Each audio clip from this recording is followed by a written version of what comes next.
언젠가 어느 책에서 사이비 종교는 사람들에게 헌금을 내도록 강요를 해서 돈을 끌어모으지만 일반 기독교는 사람들에게 죄의식을 심어주어 어쩔 수 없이 헌금을 내게 만든다라는 글을 읽은 적이 있습니다.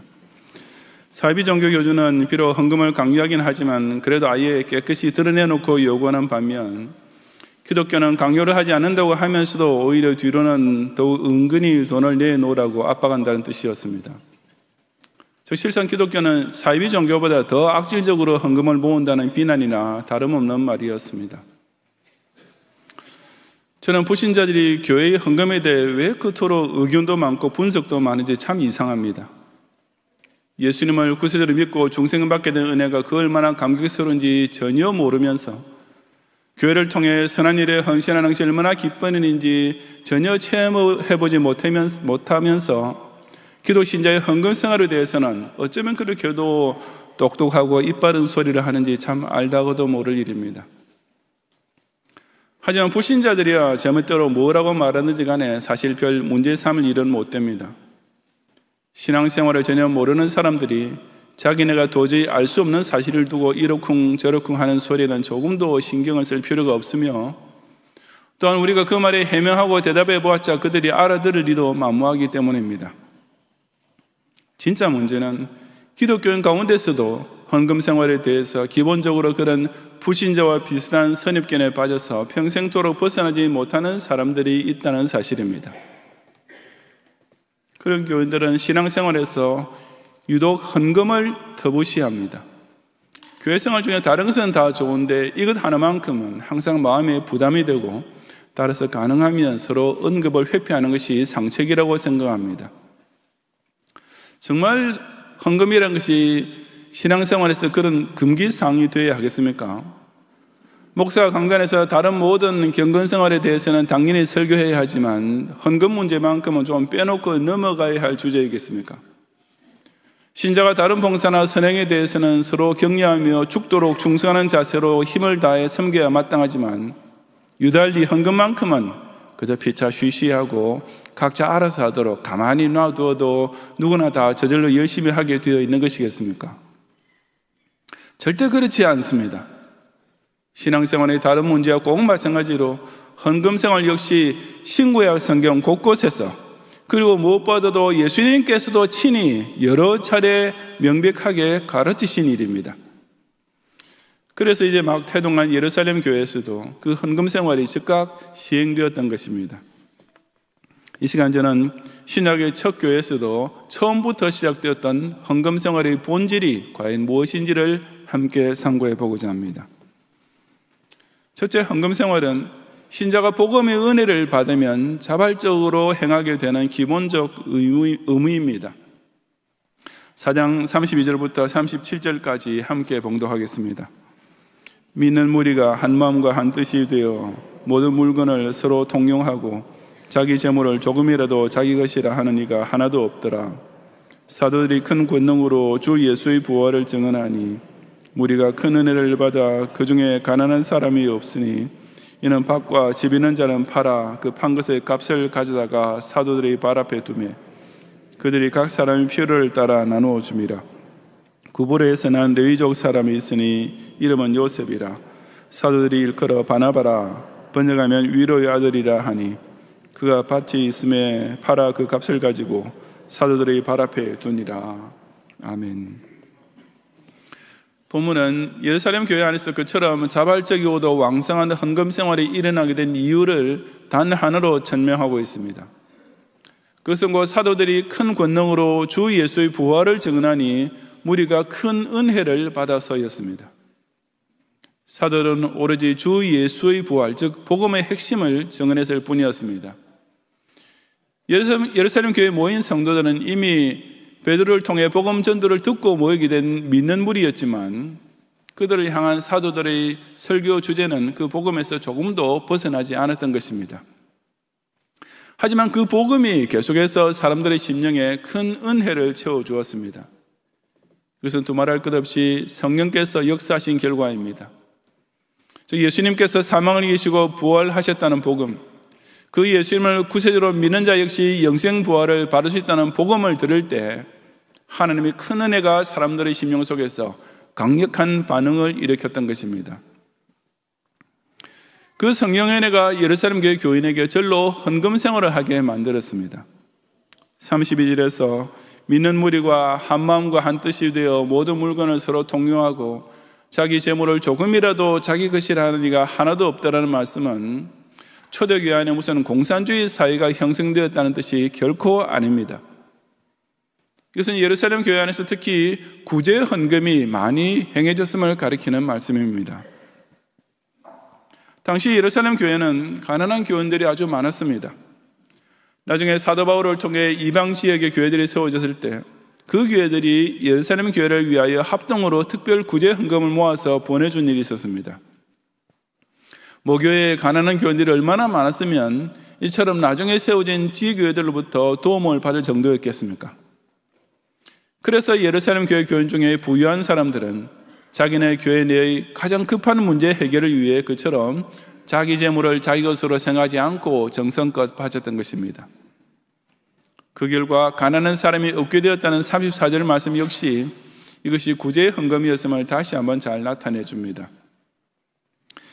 그처럼 특별 헌금을 드린 사람 중에는 자기 부동산을 팔아서 사도들의 발 앞에 둔 자들도 있었습니다.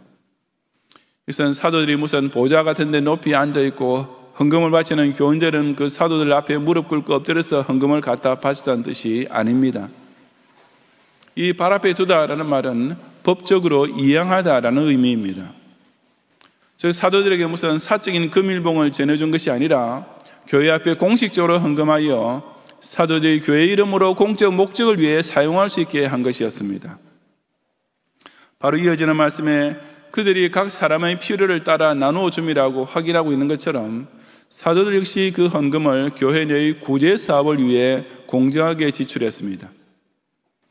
말하자면 예루살렘 교회는 이미 공개적인 헌금 생활이 있었을 뿐 아니라 그에 따른 공개적인 재정 출납이 시행되고 있었던 것입니다. 많은 교인이 그런 특별 헌금을 드렸지만 보면은 그 중에서 특별히 한 사람, 나중에 바나바라는 이름으로 더 잘 알려진 요셉이라는 사람을 대표적 예로 언급하고 있습니다.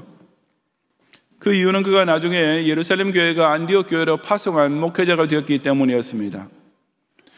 사도행전 11장 24절에 보면 그는 착한 사람이요 성령과 믿음이 충만한 사람으로서 바울과 함께 안디옥 교회를 크게 성장시킨 사도가 되었다고 했습니다.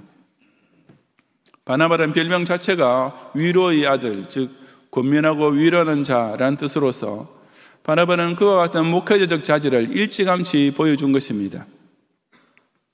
그 바나바가 자기 밭을 팔아서 전액을 헌금으로 바쳤습니다. 성령과 믿음이 충만한 성도는 헌금 생활에서도 역시 그 받은 은혜의 충만함이 절로 나타나는 것입니다. 특히 모름지기 교회의 지도자가 될 사람은 이처럼 헌금 생활에서도 그 자신부터가 신실하고 충성스러워야 마땅하다는 사실에 대해 이 바나바가 아주 훌륭한 모범을 보여주고 있었습니다. 이처럼 참된 헌금은 어디까지나 자원하는 마음으로 하는 것입니다. 그것은 세상사에서 흔히 말하는 자발적인 선행과는 전혀 다른 개념입니다. 자원하는 마음으로 헌금하는 것은 오로지 예수 그리스도의 복음을 듣는 우리 심령에 성령께서 은혜를 주실 때 절로 일어나는 영적 반응입니다. 가난한 사람에게나 부자에게나 자기 돈을 낸다는 것은 기본적으로 어려운 일임이 틀림없습니다. 그런데도 가난한 성도가 그 가난한 중에서도 자기 전 재산인 두 렙돈을 정성껏 바치며 부자가 그 어렵게 모은 재산을 아까워하지 않고 그 판값 전체를 교회의 재단에 드리는 자원의 헌금은 교회사를 통해 끊임없이 이어져 왔습니다. 불신자로서는 전혀 이해가 되지 않는 그런 신기한 일이 왜 일어나는 것이겠습니까? 그 이유는 단 한 가지, 곧 복음의 은혜 때문입니다. 이것은 정말이지 자신의 심령을 통해 스스로 체험해보지 못한 사람에게는 도저히 설명해 줄 수 없는 이유입니다. 하지만 일단 체험한 성도에게 있어서는 정성스러운 헌금을 너무나 쉽고도 당연한 마음으로 드리게 해주는 유일한 이유입니다. 그러므로 우리는 자원이란 말을 헌금 생활을 게을리하는 핑계로 사용하지 말아야 합니다.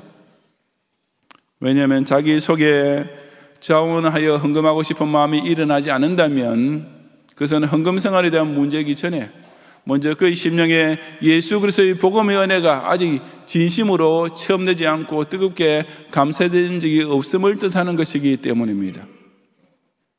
특히 목사와 장로 같은 교회의 지도자가 마땅히 헌금 생활에서부터 일반 성도보다 앞서야 할 이유 또한 여기에 있습니다.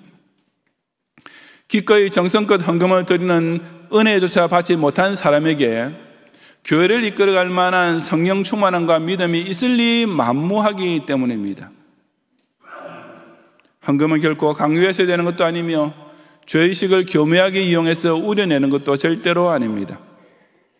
헌금은 우리를 구원하시는 예수 그리스도의 복음을 통해 진짜 은혜를 충만히 받은 성도라면 오직 기쁜 마음과 뜨거운 감사로 절로 행하게 되어 있는 신앙생활임을 꼭 깨닫고 또한 체험하는 성도가 되시기를 바랍니다. 둘째로 헌금 생활은 성령 하나님께서 각 신자의 신행일치에 대해 판단을 내리시는 대표적 증거입니다. 5장 1절 이하 10절까지 함께 봉독하겠습니다. 아나니아라는 사람이 그의 아내 삽비라와 더불어 소유를 팔아 그 값에서 얼마를 감추매 그 아내도 알더라. 얼마만 가져다가 사도들의 발 앞에 두니 베드로가 이르되 아나니아야 어찌하여 사탄이 내 마음에 가득하여 내가 성령을 속이고 땅값 얼마를 감추었느냐. 땅이 그대로 있을 때에는 내 땅이 아니며 판 후에도 내 마음대로 할 수가 없더냐. 어찌하여 이 일을 내 마음에 두었느냐. 사람에게 거짓말한 것이 아니요 하나님께로다. 아나니아가 이 말을 듣고 엎드러져 혼이 떠나니 이 일을 듣는 사람이 다 크게 두려워하더라. 젊은 사람들이 일어나 시신을 싸서 메고 나가 장사하니라. 3시간쯤 지나 그의 아내가 그 일어난 일을 알지 못하고 들어오니 베드로가 이르되 그 땅 판값이 이것뿐이냐 내게 말하라 하니 이르되 예 이것뿐이라 하더라. 베드로가 이르되 너희가 어찌 함께 귀하여 주의 영을 시험하려 하느냐. 보라 내 남편을 장사하고 오는 사람들의 발이 문 앞에 이르렀으니 또 너를 메어 내가리라 하니 고 그가 베드로의 발 앞에 엎드려져 혼이 떠나는지라. 젊은 사람들이 들어와 죽은 것을 보고 메어다가 그의 남편 곁에 장사하니. 아멘. 이 아나니아 부부는 앞서 바나바와 같은 교인들이 자기 부동산을 팔아 전액을 특별 헌금으로 바치는 것을 보고 어떤 자극을 받았던 것이 분명합니다. 하지만 이 부부가 땅을 팔아 헌금을 하려 했던 것이 자기네도 선한 일을 좀 해야겠다는 순수한 생각에 나름대로 들어서 그랬는지 아니면 순전히 사도들이나 다른 교인들 앞에 좀 잘 보여야겠다는 생각에서 그랬는지는 알 수 없습니다. 어떤 동기에서 시작된지 간에 이들은 결정적인 순간에 가서 잘못을 저질렀습니다. 아나니아는 자기 소유를 판 후 그 돈에서 얼마를 감추어 놓았는데 그의 아내 역시 자기 남편이 원래 작정했던 헌금에서 일부를 떼먹은 것을 알고 있었습니다. 물론 땅을 팔면 무조건 다 바쳐야 한다는 법은 없었습니다. 사도 베드로가 나중에 지적한 대로 땅이 그대로 있을 때뿐 아니라 판 후까지도 여전히 그 소유권은 전적으로 아나니아 부부에게 있는 것이었습니다.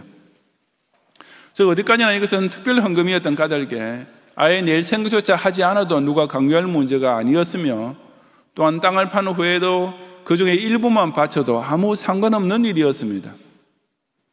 문제는 이들이 마치 땅을 판 값의 전액을 헌금으로 내는 것처럼 속이면서 일부만 바쳤다는 데 있었습니다. 어쩌면은 일단 부동산을 팔고 현금을 손에 쥐고 보니 마음이 달라졌는지도 모릅니다. 하여튼 그들은 그처럼 속인 액수를 사도들의 발 앞에, 즉 교회 앞에 공식적 헌금으로 바쳤습니다. 물론 그런 헌금은 사람 앞에서 생색내기 위한 위선적 행위였음에 변명의 여지가 없었습니다. 사도 베드로는 그런 아나니아의 행위를 두고 사탄이 내 마음에 가득하여 내가 성령을 속인 죄악이라고 신랄하게 책망했습니다. 땅 판값의 일부라 해도 적지 않은 돈이었겠지만 베드로는 이만해도 교회 살림에 큰 도움이 될 터이니 이게 어디야 하고 적당히 덮어주려 하지 않았습니다. 문제가 헌금의 액수에 있는 것이 아니라 어디까지나 그 헌금을 내는 양심에 있는 것이기 때문이었습니다. 사도 베드로는 아나니아가 사탄이 마음에 가득한 중에 헌금을 속였으며 그것은 곧 성령을 속인 행위라고 단정했지만 현실적으로만 본다면 아나니아는 사도를 속이려 했고 예루살렘 교회를 속이려 했을 뿐이었습니다. 하지만 궁극적으로는 그것이 사람을 속이라 행위가 아니라 사탄의 꼬임에 빠져서 감히 성령 하나님을 속여보겠다고 시도한 사기 행각이었던 것입니다. 이처럼 헌금조차 사탄이 시키는 대로 낼 수 있습니다. 마땅히 드려야 할 액수를 줄이고 싶은 마음, 다른 교우들이 하니까 체면상 어쩔 수 없이 조금 내는 마음, 혹은 이만큼 헌금을 내면 교회에서 나 위상이 어느 정도까지는 높아지겠지라는 마음, 이런 마음으로 헌금하는 것이 바로 사탄이 조종하는 대로 하는 것입니다. 마땅히 성령의 은혜만 충만한 중에 행해야 할 헌금 생활이 사탄적인 외식이 가득한 행위로 전락하고 만다는 것은 정말 안타깝고도 어이없는 노릇이 아니겠습니까? 8절에 나오는 대로 사도 베드로는 아나니아의 아내 삽비라에게 그 땅 판값이 이것뿐이냐 내게 말하라고 그녀만이라도 회개하고 용서받을 수 있도록 기회를 주었습니다. 하지만 그녀 역시 남편과 똑같이 거짓말로 초지일관했습니다. 그들은 함께 귀하여 주의 영을 시험하려 하는 둘의 입만 서로 맞추면 자기네의 속임수를 끝까지 성사시킬 수 있다고 자신했던 악한 부창부수 부부였던 것입니다. 아나니아와 삽비라 부부가 그처럼 성령을 속이려 했을 때 하나님께서는 그 두 사람 다 각각 바로 그 자리에서 죽이셨습니다. 의학적으로 따지면 무슨 심장마비 따위로 즉사하게 하셨을 것입니다. 조금 속이긴 했지만 그래도 나름대로 꽤 큰 헌금을 했다는 사람인데 너무 심하지 않나 라고 불신자는, 아니 기독교인 중에서도 발끈해서 반발할 만한 장면입니다. 그러나 그렇게 말하는 사람은 인간이 감히 하나님을 기만하려 하는 죄가 얼마나 중한지를 조금도 모르는 자입니다. 살아계신 하나님은 특히 당신을 믿는다고 하는 사람들로부터 그처럼 만홀히 여김을 당하실 하나님이 결코 아니신 것을 신약의 첫 교회에서부터 명백하게 보여주셨던 것입니다. 자원하는 마음으로 정성껏 헌금을 바치게 하는 것도 성령께서 하신 일이지만 누가 그렇게 정직한 헌금성을 하고 있는지를 살피는 것 역시 같은 성령께서 친히 행하시는 사역입니다. 그런데도 오늘날 역시 지상교회 안에서 감히 주의 영을 시험하려 하는 교원들이 얼마나 많겠습니까? 목사와 교원들만 속일 수 있으면 마치 하나님까지도 속을 수밖에 없는 것처럼 착각하는, 실로 은연중에 성령을 감히 테스트해 보려는 오늘날의 아나니아와 삽비라가 이 지상교회 안에는 여전히 남아있을 것입니다. 아마 교역자의 눈앞에서는 온전한 11조를 바치는 척하면서도 실제로는 그중 얼마를 감출 수 있을 것입니다. 그렇다고 그런 교인이 세상을 감찰하는 7개의 눈으로 살피시는 하나님까지 속일 길이 있겠습니까? 재정부 장로님들이나 회교부 집사님들이 보기에는 나름대로 꽤 열심히 성실하게 헌금생활을 하는 것처럼 보이게 할 수 있을 것입니다. 하지만 그런 외식이 사람의 마음속을 감찰하시는 성령님의 눈을 피할 길이 있겠습니까? 교역자가 여러분의 헌금생활에 대한 감시자는 아닙니다. 곁의 교인도 저 사람은 얼마나 내나 하고 곁눈질하지 않습니다. 혹 그런 사람이 있다 해도 그런 판단에 신경을 쓸 이유나 필요가 어디 있겠습니까? 오로지 모든 사람의 모든 행위를 살피시고 그 마음의 동기까지 판단하시는 성령 하나님 앞에서 늘 정직하고 온전한 헌금 생활을 준행하는 성도가 되시기를 바랍니다. 성도 여러분, 본문 사건의 결론을 두고 11절은 온 교회와 이 일을 듣는 사람들이 다 크게 두려워하니라 하고 기록했습니다. 당연히 두려워해야 할 일이 아니겠습니까? 11조를 바치지 않는 것은 목사 앞에 미안한 일이 아니라 어디까지나 성령 하나님 앞에서 벌벌 떨어야 할 일입니다.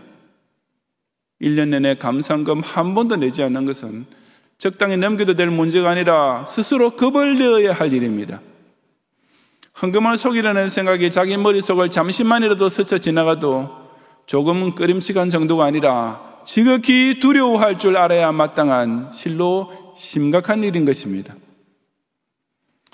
사도행전을 가리켜 흔히 성령행전이라는 별칭으로 부릅니다. 그 이유는 교회의 태동에서부터 발전과 성장에 이르는 전 과정에 걸쳐 오직 성령께서 친히 역사하고 계셨기 때문이었습니다. 그 성령께서는 택자들의 마음을 감동시켜 교회에 모이게 하셨습니다. 그 성령께서는 사도들이 첫 박해를 당할 때 넉넉히 이기게 하셨습니다. 바로 그 똑같은 성령께서 예루살렘 교회 교인들의 헌금 생활에 대한 동기부여와 실행 감독에 있어서도 역시 전적으로 주장하고 계셨던 것입니다. 일전에 어느 텔레비전 방송 프로에서 대형 교회의 재정 운영이 사회 앞에 투명해야 한다는 주장이 나왔습니다. 물론 교회 헌금이 목사 혼자 마음대로 쓸 수 있는 방식으로 운영되고 있다면 두말할 필요 없이 매우 잘못된 일입니다. 하지만 교회의 모든 수입과 지출이 재정부를 통해 여러 책임자들의 결재를 거쳐서 집행되고 있으며 재직회를 통해 정기적인 보고와 객관적인 감사가 이루어지고 있는 한 그 교회의 재정이 사회 앞에까지 공개되어야 할 필요는 전혀 없습니다. 부부끼리만 그 내막을 알면 충분한 가계부를 옆집 사람한테도 투명하게 보여주어야 합니까?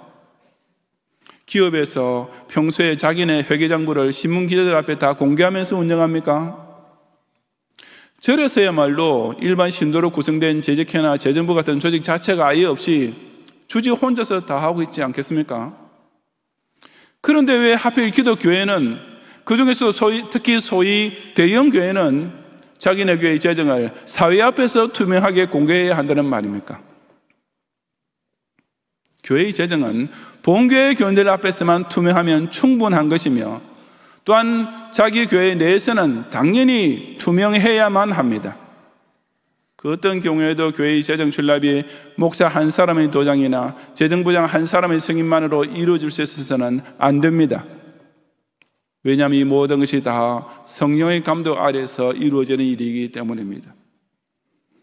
그러므로 목사이든지 재정부 장로이든지 재직회원이든지 일반 성도든지 간에 모든 교회 재정은 언론 기자의 비판이나 세무서원의 감사를 있는 것이 아니라 살아계신 하나님의 눈 아래 있다는 사실에 대하여 늘 두려워하는 마음을 잊지 말아야 합니다. 헌금은 불신자들이 함부로 비난하는 것처럼 사람의 죄의식을 은근히 이용한 강요를 통해 이루어지는 것이 결코 아닙니다. 헌금은 성령께서 복음을 통해 구원의 은혜를 받은 성도의 마음을 감동시킴으로써 자발적으로 행하게 되는 신행일치의 섬김입니다. 헌금은 교역자의 감시나 교인의 시선을 의식하면서 어쩔 수 없이 해서는 절대로 안 됩니다. 헌금은 그 동기의 순수함과 그 정성의 다소를 친히 살피고 계시는 성령 하나님 앞에서 온전히 행해야 할 충성의 선행인 것입니다. 그래서 멀리 갈 것도 없이 바로 우리 경양교회의 지난 50년 역사를 통해 저 여러분 한 사람 한 사람 모두가 속속들이 체험해본 사실이 아니겠습니까? 이 강서구가 서울에서 결코 부유한 지역이 아님에도 불구하고 경양의 성도는 오로지 예수 구원의 복음을 통해 받은 은혜에 감사드리는 마음으로 항상 성령 하나님 앞에서 온전하고도 정성스러운 헌금을 바쳐왔습니다. 그 결과 최근 10년여간의 교회 설립 이후 가장 어려운 시험과 환난을 안팎으로 수차례나 통과하는 중에도 헌당 헌금을 완결했을 뿐 아니라 국내 개척교회 설립과 세계 선교와 제네바 신학대학원 후원을 비롯하여 학원 복음화 및 기독교 사회복지운동에 이르기까지 정말 그 많은 선한 일들을 하나도 빠짐없이 모두 다 넉넉하게 감당하면서 희년주의를 맞이할 수 있었던 것입니다. 제가 지난 4월 부활주일과 희년주일을 맞이하기 전에 약간 제 마음에 염려가 있었습니다. 정확하게 말하자면 불신앙이라 할 수 있겠습니다. 우리 3월 말까지 우리 경양의 성도들이 희년맞이 특별 헌금을 정말 생애 최고의 헌금, 생애 전부를 바치는 그런 자세로 감당해서 여러분 지난 5년 동안 우리가 무려 100억이라는 외부 부채를 다 갚았습니다. 그렇게 큰 어려운 큰 헌금을 이제 막 끝내는데 3월 마지막 주일까지 그것이 끝나는데 그 다음에 4월 첫째 주일이 부활주일이고 4월 둘째 주일이 희년주일이었습니다. 제 진심으로 그랬습니다. 하나님 한 주일만은 좀 여유를 주셨으면 좋았을 텐데 왜 이렇게 막보렇게 이어지게 하십니까? 그것도 특별 헌금을 드려야 될 주일이 또 2번 연속 또 이어지게. 그 사이에서 한 주일이라도 좀 들었으면 얼마나 좋았을까 하는 그런 생각을 제가 사실 3월 말에는 하고 있었습니다. 하지만 그건 순전히 제 불신앙이었어요. 경양의 성도들은